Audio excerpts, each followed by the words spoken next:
You're listening to The Cultured Bumpkin, a literature podcast with Jake Phillips, where we present audiobook quality readings of the classics for your enjoyment. Thank you for stopping by. And remember, just because you're a bumpkin doesn't mean you can't be cultured. Hello and welcome to The Cultured Bumpkin. This is Stave 3. This is where Scrooge goes out with the ghost of Christmas present. And it goes like this. It's Stave 3, the second of the three spirits. Awakened in the middle of a prodigiously tough snore and sitting up in bed to get his thoughts together, Scrooge had no occasion to be told that the bell was again upon the stroke of 1. He felt that he was restored to consciousness in the right nick of time, for the especial purpose of holding a conference with the second messenger dispatched to him through Jacob Marley's intervention. But finding that he turned uncomfortably cold when he began to wonder which of his curtains this new specter would draw back, he put them every one aside with his own hands and, laying down again, established a sharp lookout all round the bed. For he wished to challenge the spirit on the moment of its appearance, and did not wish to be taken by surprise and made nervous. Gentlemen of the free and easy sort, who plumed themselves on being acquainted with a move or two, and being usually equal to the time of day, express the wide range of their capacity for adventure by observing that they are good for anything from pitch and toss to manslaughter, between which opposite extremes no doubt there lies a tolerably wide and comprehensive range of subjects. Without venturing for Scrooge quite as hardly as this, I don't mind calling on you to believe that he was ready for a good broad field of strange appearances, and that nothing between a baby and a rhinoceros would have astonished him very much. Now, being prepared for almost anything, he was not by any means prepared for nothing. And consequently, when the bell struck 1 and no shape appeared, he was taken with a violent fit of trembling. 5 minutes. 10 minutes. A quarter of an hour went by, yet nothing came. All this time, he laid upon his bed, the very core and center of a blaze of ruddy light which streamed upon it when the clock proclaimed the hour, and which, being only light, was more alarming than a dozen ghosts, as he was powerless to make out what it meant, or would be at, and was sometimes apprehensive that he might be at that very moment an interesting case of spontaneous combustion, without having the consolation of knowing it. At last, however, he began to think, as you or I have thought at first, for it's always the person not in the predicament who knows what ought to have been done in it, and would unquestionably have done it too. At last, I say, he began to think that the source and secret of this ghostly light might be in the adjoining room, from whence on further tracing it seemed to shine. The idea taking full possession of his mind, he got up softly and shuffled in his slippers to the door. The moment Scrooge's hand was on the lock, a strange voice called to him by name and bade him enter. He obeyed. It was his own room. There was no doubt about that, but it had undergone a surprising transformation. The walls and ceiling were so hung with living green that it looked a perfect grove, from every part of which bright gleaming berries glistened. The crisp leaves of holly, mistletoe, and ivy reflected back the light, as if so many little mirrors had been scattered there, and such a mighty blaze went roaring up the chimney as that dull petrification of a hearth had never known in Scrooge's time, or Marley's, or for many and many a winter season gone. Heaped up on the floor to form a kind of throne were turkeys, geese, game, poultry, brawn, great joints of meat, sucking pigs, long wreaths of sausages, mince pies, plum puddings, barrels of oysters, red-hot chestnuts, cherry-cheeked apples, juicy oranges, luscious pears, immense 12th cakes, and seething bowls of punch that made the chamber dim with their delicious steam. In easy state upon this couch there sat a jolly giant, glorious to see, who bore a glowing torch in shape not unlike Plenty's horn, and held it up high up to shed its light on Scrooge as he came peeping round the door. "Come in," exclaimed the ghost. "Come in and know me better, man." Scrooge entered timidly and hung his head before the spirit. He was not the dogged Scrooge he had been. Though the spirit's eyes were clear and kind, he did not like to meet him. I'm the ghost of Christmas present, said the spirit. Look upon me. Scrooge reverently did so. It was clothed in one simple green robe or mantle bordered with white fur. The garment hung so loosely on the figure that its capacious breast was bare, as if disdaining to be warded or concealed by any artifice. Its feet, observable beneath the ample folds of the garment, were also bare, and on its head it wore no other covering than a holly wreath, set here and there with shining icicles. Its dark brown curls were long and free as its genial face, its sparkling eye, its open hand, its cheery voice, its unconstrained demeanor, and its joyful air. Girded round its middle was an antique scabbard, but no sword was in it, and the ancient sheath was eaten up with rust. "You never seen the like of me before," exclaimed the spirit. "Never," Scrooge made answer to it. "Have you ever walked forth with the younger members of my family? Meaning, for I'm very young, my elder brothers born in these later years?" pursued the phantom. "I don't think I have," said Scrooge. "I'm afraid I've not. Have you many brothers, spirit?" "More than 1,800, said the ghost. "A tremendous family to provide for," muttered Scrooge. The ghost of Christmas present rose. "Spirit," said Scrooge submissively, "conduct me where you will. I went forth last night on compulsion, and I learned a lesson which is working now.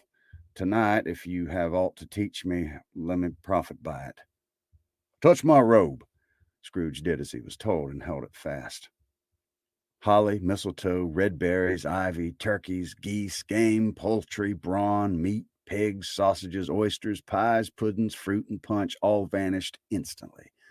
So did the room, the fire, the ruddy glow, the hour of night, and they stood in the city streets on Christmas morning, where, for the weather was severe, the people made a rough but brisk and not unpleasant kind of music in scraping the snow from the pavement in front of their dwellings and from the tops of their houses, whence it was mad delight to the boys to see it plumping down into the road below and splitting into artificial little snowstorms. The house fronts looked black enough, and the windows blacker, contrasting with the smooth, white sheet of snow upon the roofs and with the dirtier snow upon the ground, which last deposit had been plowed up in deep furrows by the heavy wheels of carts and wagons, furrows that crossed and recrossed each other hundreds of times where the great streets branched off and made intricate channels hard to trace in the thick yellow mud and icy water. The sky was gloomy, and the shortest streets were choked up with a dingy mist, half thawed, half frozen, whose heavier particles descended in showers of sooty atoms, as if all the chimneys in Great Britain had by one consent caught fire and were blazing away to their dear hearts' content. There was nothing very cheerful in the climate or the town, and yet there was an air of cheerfulness abroad that the clearest summer air and brightest summer sun might have endeavored to diffuse in vain. For the people who were shoveling away on the housetops were jovial and full of glee, calling out to one another from the parapets, and now and then exchanging a facetious snowball, better-natured missile far than many a wordy jest, laughing heartily if it went right and not less heartily if it went wrong. The poulterers' shops were still half open, and the fruiters were radiant in their glory. There were great round pot-bellied baskets of chestnuts, shaped like the waistcoats of jolly old gentlemen, lolling at the doors and tumbling out into the street in their apoplectic opulence. There were ruddy, brown-faced, broad-girthed Spanish friars, and winking from their shelves in wanton slyness at the girls as they passed by and glanced demurely at the hung-up mistletoe. There were pears and apples clustered high in blooming pyramids. There were bunches of grapes made in the shopkeeper's benevolence to dangle from conspicuous hooks that people's mouths might water gratis as they passed. There were piles of filberts, mossy and brown, recalling in their fragrance ancient walks among the woods and pleasant shufflings ankle-deep through withered leaves. There were Norfolk biffins, squab and swarthy, setting off the yellow of the oranges and lemons, and in the great compactness of their juicy persons, urgently entreating and beseeching to be carried home in paper bags and eaten after dinner. The very cold and silver fish set forth among these choice fruits in a bowl, though members of a dull and stagnant-blooded race, appeared to know that there was something going on, and to a fish went gasping round and round their little world in slow and passionless excitement. The grocers. Oh, the grocers, nearly closed with perhaps 2 shutters down, or 1, but through those gaps such glimpses. It was not alone that the scales descending on the counter made a merry sound, or that the twine and roller parted company so briskly, or that the canisters were rattled up and down like juggling tricks, or even that the blended scents of tea and coffee were so grateful to the nose, or even that the raisins were so plentiful and rare, the almonds so extremely white, the sticks of cinnamon so long and straight, the other spices so delicious, the candied fruits so caked and spotted with molten sugar as to make the coldest lookers-on feel faint and subsequently bilious. Nor was it that the figs were moist and pulpy, or that the French plums blushed in modest tartness from their highly decorated boxes, or that everything was good to eat and in its Christmas dress. But the customers were all so hurried and so eager in the hopeful promise of the day that they tumbled against each other at the door, crashing their wicker baskets wildly, and left their purchases upon the counter, and came running back to fetch them, and committed hundreds of the like mistakes in the best humor possible, while the grocer and his people were so frank and fresh that the polished hearts with which they fastened their aprons might have been their own, worn outside for general inspection and for Christmas dolls to peck at if they chose. But soon the steeples called good people all to church and chapel, and away they came, flocking through the streets in their best clothes and with their gayest faces. And at the same time there emerged from scores of by-streets, lanes, and nameless turnings innumerable people carrying their dinners to the bakers' shops.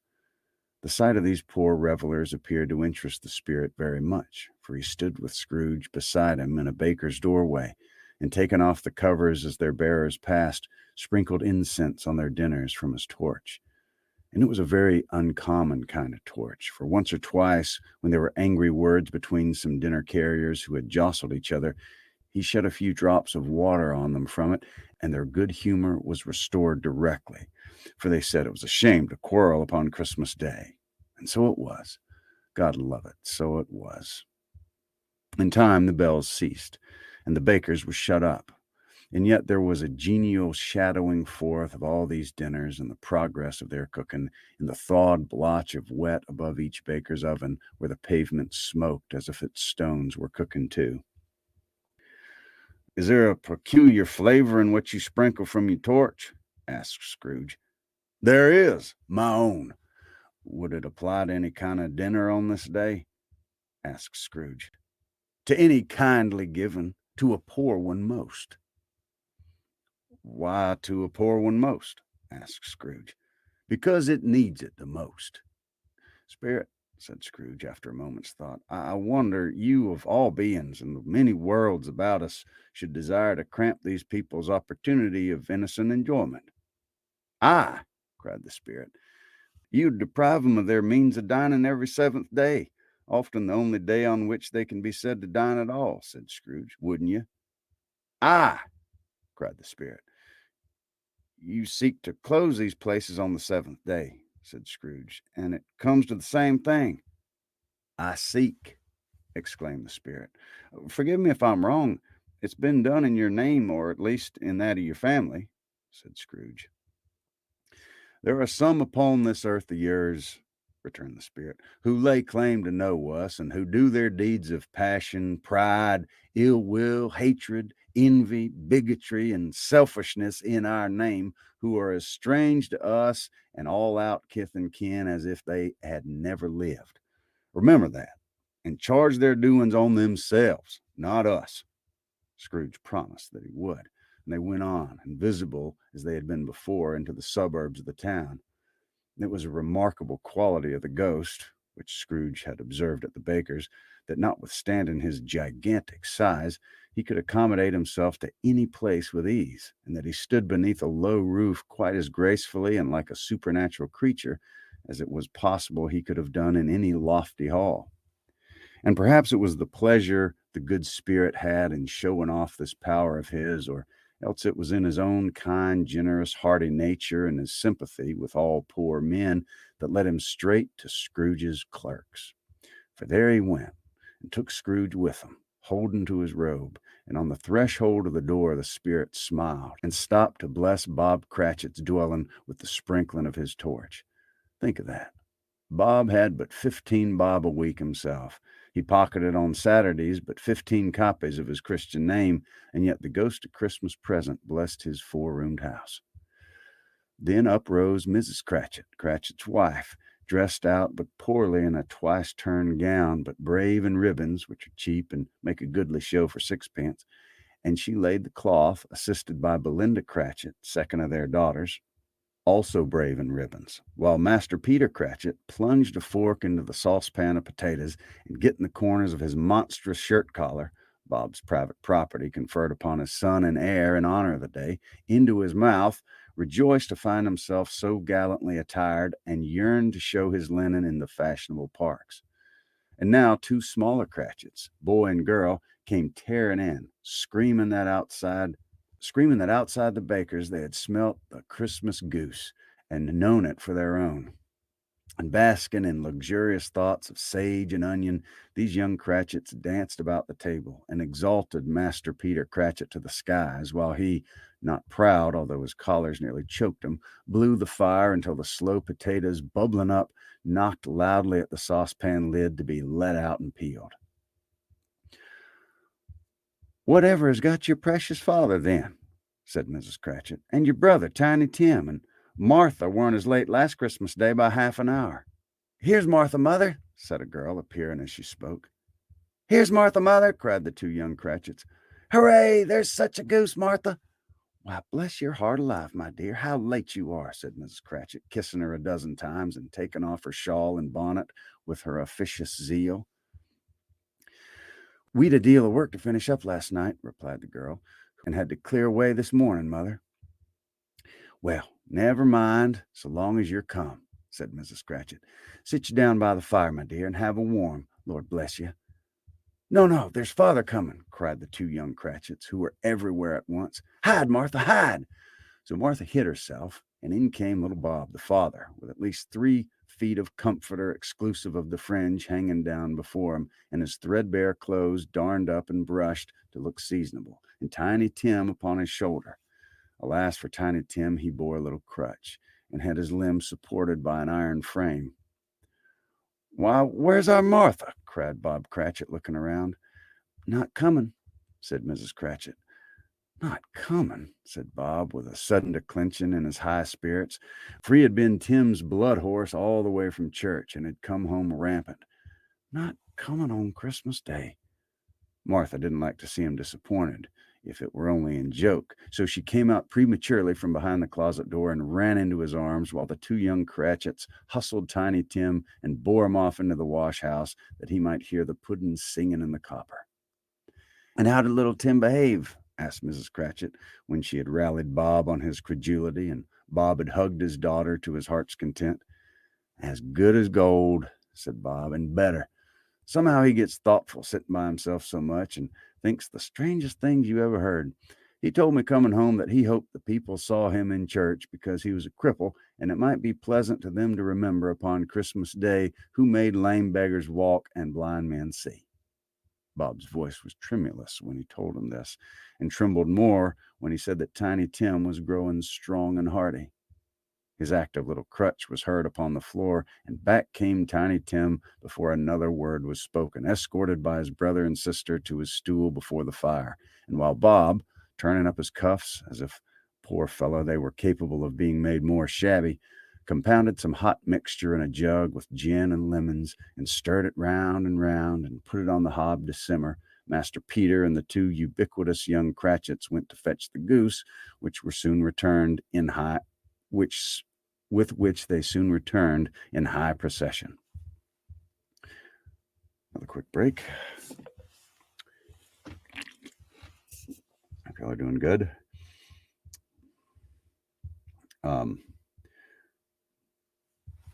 Please read the poem. I'm reading right now. I'm just doing Christmas Carol tonight, but I might stay around after this and read a few poems. We'll see how the old throat's feeling. Such a bustle ensued that you might have thought a goose the rarest of all birds, a feathered phenomenon, to which a black swan was a matter of course. And in truth, it was something very like it in that house. Mrs. Cratchit made the gravy, ready beforehand in a little saucepan, hissing hot. Master Peter mashed the potatoes with incredible vigor. Miss Belinda sweetened up the applesauce. Martha dusted the hot plates. Bob took Tiny Tim beside him in a tiny corner at the table. The two young Cratchits set chairs for everybody, not forgetting themselves, and mounting guards upon their post crammed spoons into their mouth, lest they should shriek for goose before their turn came to be helped. At last the dishes were set on, and grace was said. It was succeeded by a breathless pause, as Mrs. Cratchit, looking slowly all along the carving knife, prepared to plunge it into the breast. But when she did, and when the long-expected gush of stuffing issued forth, one murmur of delight arose all around the board, and even Tiny Tim, excited by the two young Cratchits, beat on the table with the handle of his knife and feebly cried, "Hurrah!" There never was such a goose. Bob said he didn't believe there ever was such a goose cooked. Its tenderness and flavor, size and cheapness were the themes of universal admiration. Eked out by applesauce and mashed potatoes, it was a sufficient dinner for the whole family.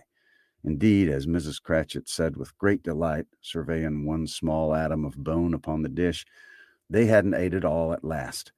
Yet every one had had enough, and the youngest Cratchits in particular were steeped in sage and onion to the eyebrows. But now, the plates being changed by Miss Belinda, Mrs. Cratchit left the room alone, too nervous to bear witnesses, to take the pudding up and bring it in.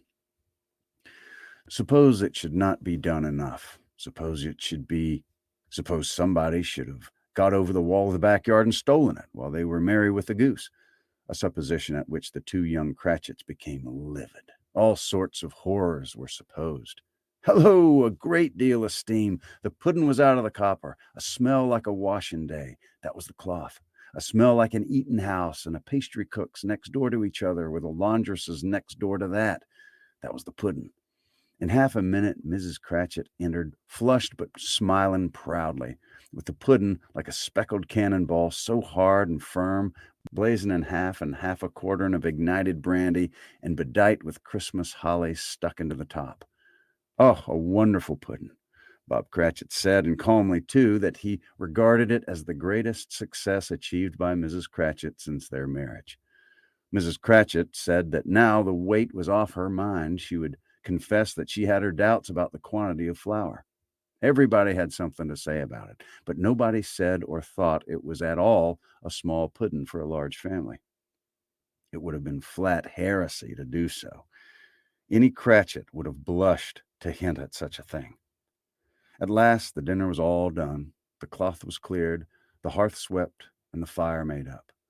The compound in the jug being tasted and considered perfect, apples and oranges were put upon the table, and a shovelful of chestnuts on the fire. Then all the Cratchit family drew round the hearth in what Bob Cratchit called a circle, meaning half of one, and at Bob Cratchit's elbow stood the family display of glass, 2 tumblers, and a custard cup without a handle. These held the hot stuff from the jug, however, as well as golden goblets would have done, and Bob served it out with beaming looks, while the chestnuts on the fire sputtered and cracked noisily. Then Bob proposed, "A Merry Christmas to us all, my dears. God bless us," to which all the family re-echoed.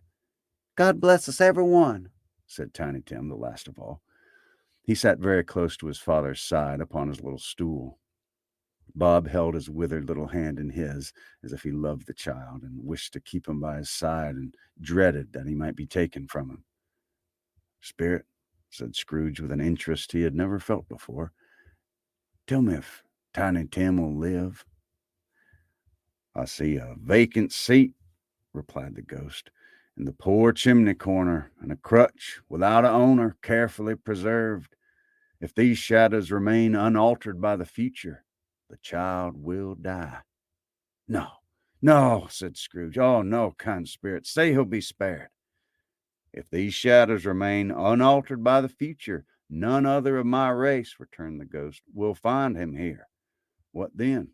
If he be like to die, he had better do it and decrease the surplus population." Scrooge hung his head to hear his own words quoted by the spirit, and was overcome with penitence and grief. Man, said the ghost, if man be in your heart not adamant, forbear that wicked cant until you have discovered what the surplus is and where it is. Will you decide what men shall live, what men shall die? It may be that in the sight of heaven you're more worthless and less fit to live than millions like this poor man's child. Oh God, to hear the insect on the leaf pronouncing on too much life among his hungry brothers in the dust. Scrooge bent before the ghost's rebuke and trembling cast his eyes upon the ground, but he raised them speedily on hearing his own name. Mr. Scrooge, said Bob, I'll give you Mr. Scrooge, the founder of the feast. The founder of the feast, indeed, cried Mrs. Cratchit, reddening. I wish I had him here. I'd give him a piece of my mind to feast on, and I'd hope he'd have a good appetite for it. My dear, said Bob, the children. Christmas Day. It should be Christmas Day, I'm sure, said she, on which one drinks the health of such an odious, stingy, hard, unfeeling man as Mr. Scrooge. You know he is, Robert. Nobody knows it better than you do, poor fellow. My dear, was Bob's mild answer. Christmas Day. I'll drink his health for your sake and the day's, said Mrs. Cratchit. Not for his. Long life to him. A Merry Christmas and a Happy New Year. He'll be very merry and very happy, I have no doubt. The children drank the toast after her. It was the first of their proceedings which had no heartiness. Tiny Tim drank it last of all, but he didn't care twopence for it. Scrooge was the ogre of the family. The mention of his name cast a dark shadow on the party, which was not dispelled for full 5 minutes. After it had passed away, they were 10 times merrier than before, from the mere relief of Scrooge the baleful being done with. Bob Cratchit told him how he had a situation in the eye for Master Peter, which would bring in, if obtained, full 5 and 6 weekly. The two young Cratchits laughed tremendously at the idea of Peter's being a man of business, and Peter himself looked thoughtfully at the fire from between his collars, as if he were deliberating what particular investments he should favor when he came into the receipt of that bewildering income. Martha, who was a poor apprentice at a milliner's, then told them what kind of work she had to do, and how many hours she worked at a stretch, and how she meant to lie abed tomorrow morning for a good long rest. Tomorrow being a holiday, she passed at home. Also, how she had seen a countess and a lord some days before, and how the lord was much about as tall as Peter, at which Peter pulled up his collar so high that you couldn't have seen his head if you'd been there. All this time the chestnuts and the jug went round, and by they had a song about a lost child traveling in the snow from Tiny Tim, who had a plaintive little voice and sang it very well indeed. There was nothing of high mark in this. They were not a handsome family. They were not well dressed. Their shoes were far from being waterproof. Their clothes were scanty. Peter might have known, and very likely did, the inside of a pawnbroker's. But they were happy, grateful, pleased with one another, and contented with the time. And when they faded and looked happier yet in the bright sprinklings of the spirit's torch at parting, Scrooge had his eye upon them, especially on Tiny Tim, until the last. By this time it was getting dark and snowing pretty heavily, and as Scrooge and the spirit went along the streets, the brightness of the roaring fires in kitchens, parlors, and all sorts of rooms was wonderful. Here the flickering of the blaze showed preparations for a cozy dinner, with hot plates baconed through and through before the fire, and deep red curtains ready to be drawn to shut out cold and darkness. There all the children of the house were running out into the snow to meet their married sisters, brothers, cousins, uncles, aunts, and to be the first to greet them. Here again were shadows on the window blind of guests assembling, and there was a group of handsome girls, all hooded and fur-booted, and all chattering at once, tripped lightly off to some near neighbor's house, where woe upon the single man who saw them enter, artful witches. Well they knew it, in a glow. But if you had judged from the numbers of people on their way to friendly gatherings, you might have thought that no one was at home to give them welcome when they got there, instead of every house expecting company and piling up its fires half chimney high. Blessings on it, how the ghost exulted! how it bared its breadth of breast and opened its capacious palm and floated on, outpouring with a generous hand its bright and harmless mirth on everything within its reach. The very lamplighter who ran on before, dotting the dusky street with specks of light, and who was dressed to spend the evening somewhere, laughed out loudly as the spirit passed, though little kenned the lamplighter that he had any company but Christmas.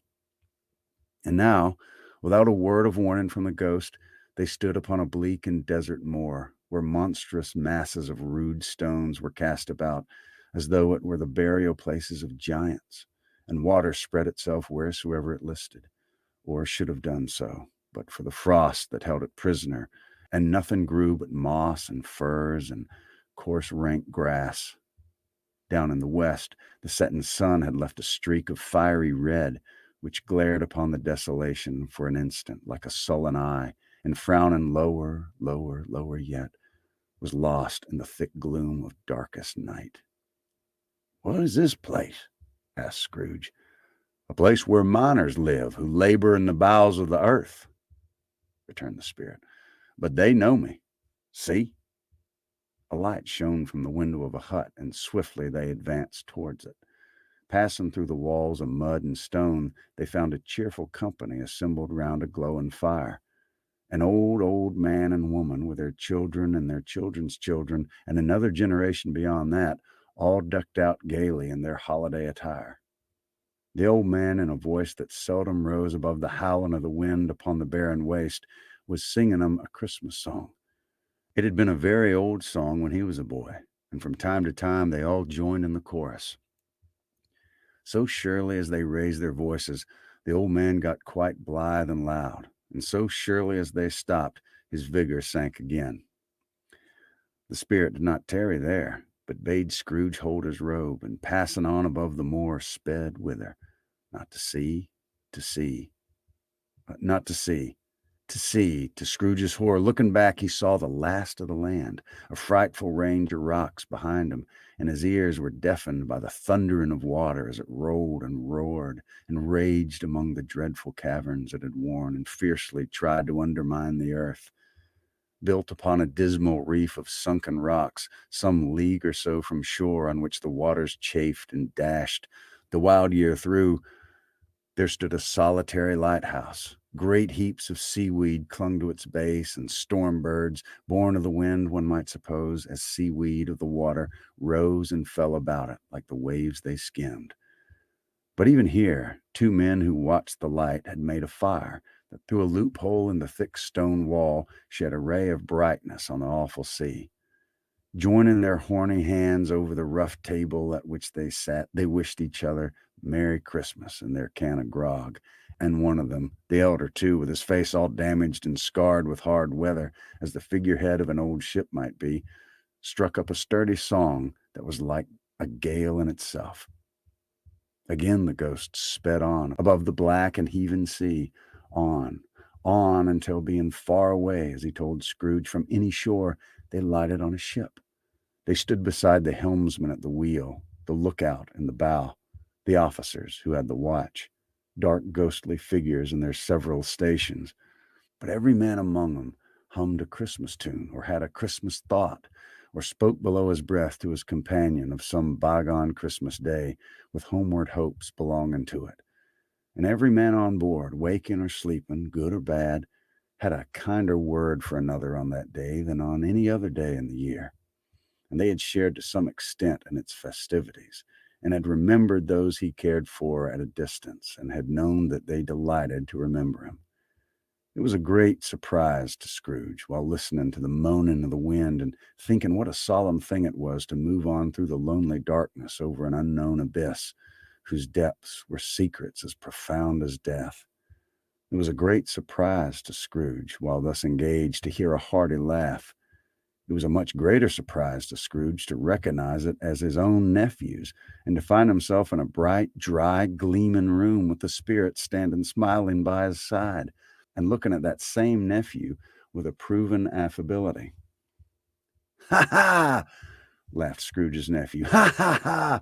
If you should happen by any unlikely chance to know a man more blessed in a laugh than Scrooge's nephew, all I can say is, I should like to know him too. Introduce him to me, and I'll cultivate his acquaintance.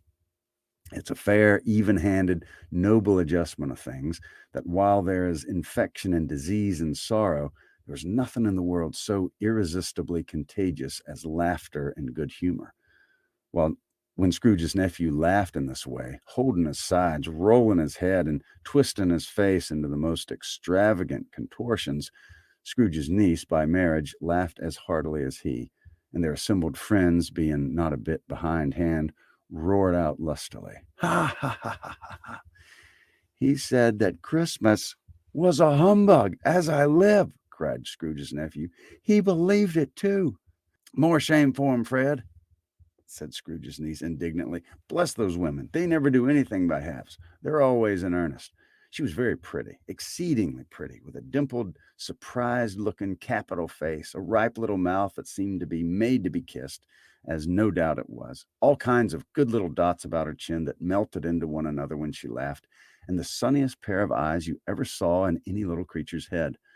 Altogether, she was what you would have called provoking, but satisfactory. He's a comical old fellow, said Scrooge's nephew. That's the truth, and not so pleasant as he might be. However, his offenses carry their own punishment, and I have nothing to say against him.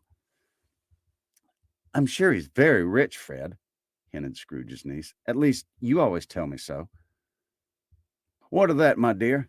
Said Scrooge's nephew. His wealth is of no use to him.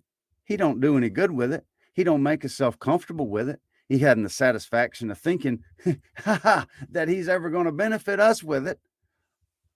I have no patience with him, observed Scrooge's niece. Scrooge's niece's sisters and all the other ladies expressed the same opinion. Oh, I have, said Scrooge's nephew. I'm sorry for him. I couldn't be angry with him if I tried. Who suffers by his ill whims? Himself, always. Here he takes it into his head to dislike us, and he won't come and dine with us. What's the consequence? He don't lose much of a dinner. Indeed, I think he loses a very good dinner, interrupted Scrooge's niece. Everybody else said the same, and they must be allowed to have been competent judges, because they had just had dinner, and with the dessert upon the table, were clustered round the fire by lamplight. Well, I'm very glad to hear it, said Scrooge's nephew, because I haven't great faith in these young housekeepers. What do you say, Topper? Topper had clearly got his eye upon one of Scrooge's niece's sisters, for he answered that a bachelor was a wretched outcast who had no right to express an opinion on the subject, whereat Scrooge's niece's sister, the plump one with the lace tucker, not the one with the roses, blushed. Do go on, Fred, said Scrooge's niece, clapping her hands. He never finishes what he begins to say. He's such a ridiculous fellow. Scrooge's nephew reveled in another laugh, and as it was impossible to keep the infection off, though the plump sister tried hard to do it with aromatic vinegar, his example was unanimously followed. I was only going to say, said Scrooge's nephew, that the consequence of his taking a dislike to us and not making merry with us is, as I think, that he loses some pleasant moments, which could do him no harm. I'm sure he loses pleasanter companions than he can find in his own thoughts, either in his moldy old office or his dusty chambers. I mean to give him the same chance every year, whether he likes it or not, for I pity him. He may rail at Christmas till he dies, but he can't help thinking better of it. I defy him if he finds me going there in good temper year after year and saying, Uncle Scrooge, how are you? If he only puts him in the vein to leave his poor clerk 50 pounds, that's something, and I think I shook him yesterday.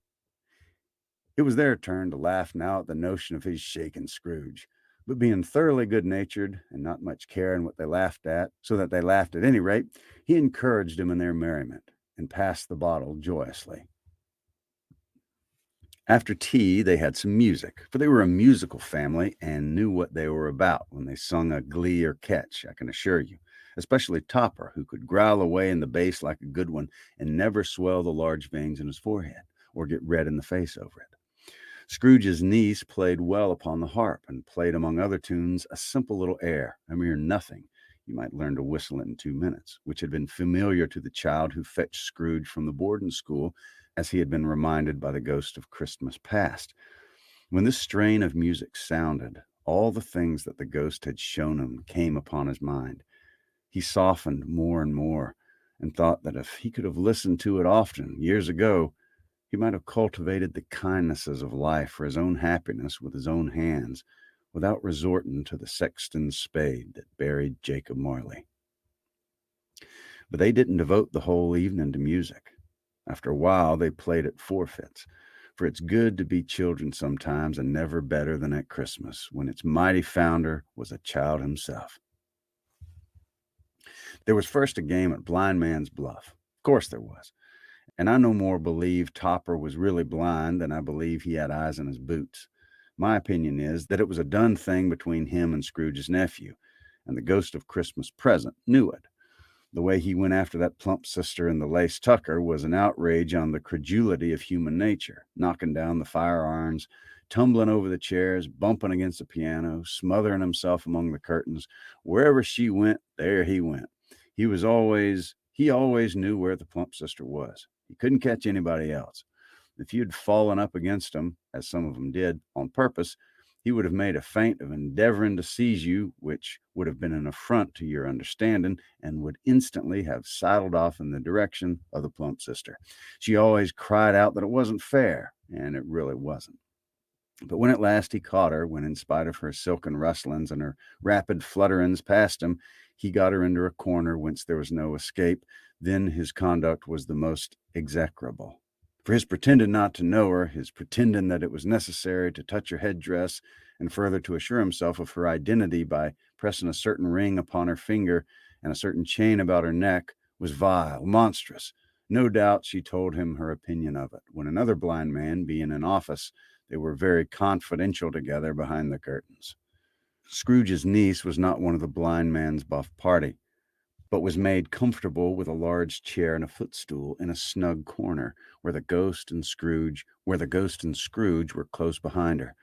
But she joined in the forfeits, and loved her love to admiration with all the letters of the alphabet. Likewise, at the game of how, when, and where, she was very great, and to the secret joy of Scrooge's nephew, beat her sisters hollow. Though there were sharp girls too. There might have been 20 people there, young and old, but they all played, and so did Scrooge, for wholly forgetting the interest he had in what was going on, that his voice made no sound in their ears, he sometimes came out with his guess quite loud, and very often guessed quite right too, for the sharpest needle, best Whitechapel, warranted not to cut in the eye, was not sharper than Scrooge, blunt as he took it in his head to be. The ghost was greatly pleased to find him in this mood, and looked upon him with such favor that he begged like a boy to be allowed to stay until the guest departed. But this, the spirit said, could not be done. "Here's a new game," said Scrooge. "1 half-hour, spirit, only one." It was a game called Yes and No, where Scrooge's nephew had to think of something, and the rest must find out what. He only answering their questions yes or no, as the case was. The brisk fire of questioning to which he was exposed elicited from him that he was thinking of an animal, a live animal, rather a disagreeable animal, a savage animal, an animal that growled and grunted sometimes, and talked sometimes, and lived in London, and walked about in the streets, and wasn't made a show of, and wasn't led by anybody, and didn't live in a menagerie, and was never killed in a market, and was not a horse, or an ass, or a cow, or a bull, or a tiger, or a dog, or a pig, or a cat, or a bear. At every fresh question that was put to him, this nephew burst out in a fresh roar of laughter, and was so inexpressibly tickled that he was much obliged to get off the sofa and stamp. At last, the plump sister, falling into a similar state, cried out, "I found it! I know what it is, Fred! I know what it is!" "What is it?" cried Fred. "It's your Uncle Scrooge." Why, it certainly was. Admiration was the universal sentiment, though some objected that the reply to "Is it a bear?" ought to have been yes, insomuch as the answer in the negative was sufficient to have diverted their thoughts from Mr. Scrooge, supposing that they had ever had any tendency that way. "He's given us plenty of merriment, I'm sure," said Fred, "and it would be ungrateful not to drink his health. Here's a glass of mulled wine ready to our hand at the moment, and I say, Uncle Scrooge." "Well, Uncle Scrooge," they cried, "a Merry Christmas and a Happy New Year to the old man, whatever he is," said Scrooge's nephew. He wouldn't take it from me, but may he have it nevertheless. Uncle Scrooge. Uncle Scrooge had imperceptibly become so gay and light of heart that he would have pledged the unconscious company in return and thanked him in an inaudible speech if the ghost had given him time. But the whole scene passed off in the breath of the last words spoken by his nephew, and he and the spirit were again upon their travels.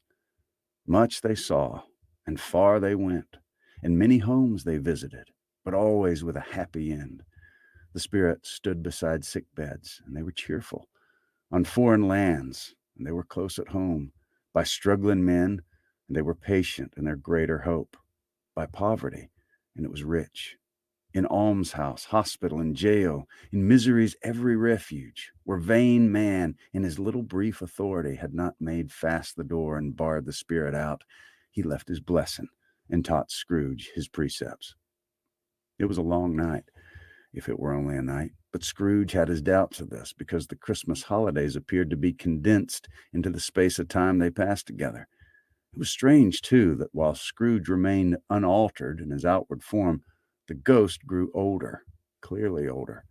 Scrooge had observed this change, but never spoke of it until they left a children's 12th night party, when, looking at the spirit as they stood together in an open place, he noticed that its hair was gray. "Are spirits' lives so short?" asked Scrooge. "My life on this globe is very brief," replied the ghost. "It ends tonight." "Tonight?" cried Scrooge. "Tonight at midnight. Hark! The time's drawing near."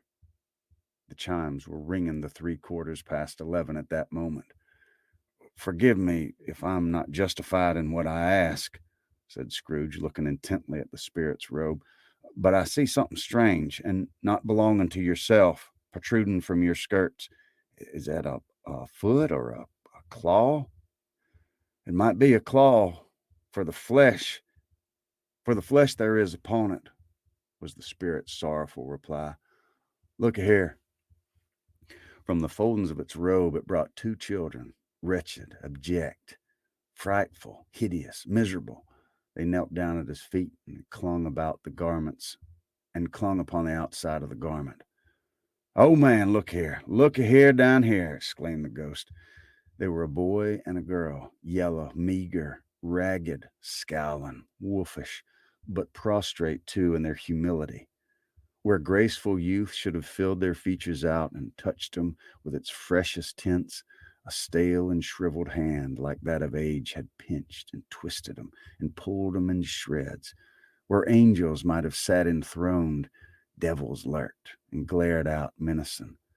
No change, no degradation, no perversion of humanity in any grade through all the mysteries of wonderful creation has monsters half so terrible and dread.